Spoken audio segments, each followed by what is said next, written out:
We're going to get straight on with the Supreme Court decision on the Rwanda situation. Now, of course, this is the British government wanting to remove asylum seekers in the UK to Rwanda under certain circumstances.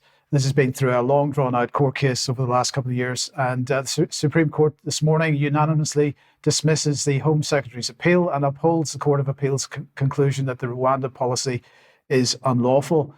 So let's have a look at Lord Reid, the Supreme Court President, saying there's a legal rule that refugees must not be returned to their country of origin if their lives would be threatened in that country. So they were saying, they were asking the question, or they were questioning whether the Rwanda policy breached various laws, including human rights laws, European Court of Human Rights laws, and so on. If there were grounds to believe that asylum seekers were at risk of what they call refoulement, then they cannot be sent to Rwanda, said Lord Reid. And he said that Rwanda had a poor human rights record. He said that Rwanda's 100% rate of rejection of asylum claims from countries in known conflict zones, for example, in Syria or Yemen or Afghanistan, that basically ruled them out. And he also mentioned the apparent misunderstanding of obligations under the Refugee Convention on behalf of Rwanda as well. So, of course, this has been suggested that it was linked to the European Convention on Human Rights. Maybe Britain should be being removed from the European Convention on Human Rights.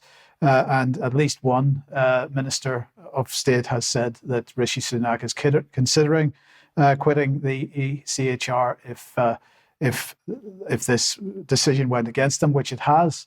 I just want to remind everybody that this is really a bit of a fake story in a sense, because if we look at some of the reporting from this some time ago, this is the Evening Standard.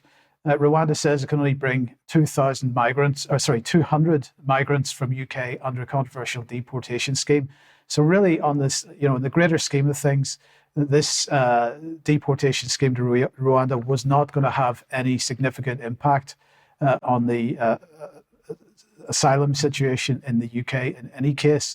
But in the meantime, it's certainly being ramped up with a view to encouraging unhappiness amongst certain sections of the population.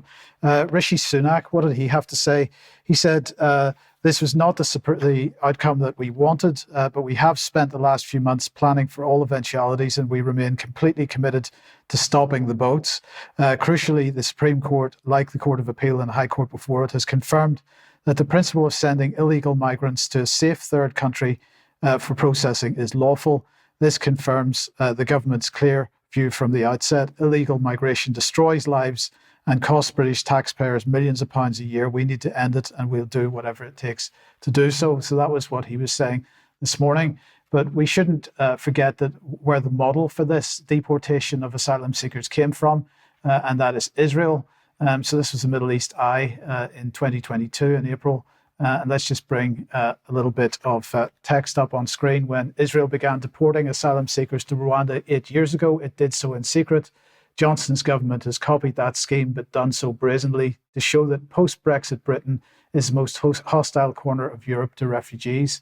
That's what Middle East Eye had to say about it. But of course, this, we should make the point, has got nothing to do with Brexit, because the European Convention on Human Rights has got nothing to do with the European Union. So anyway, we'll have more on this on Friday, I have no doubt. Let's move on.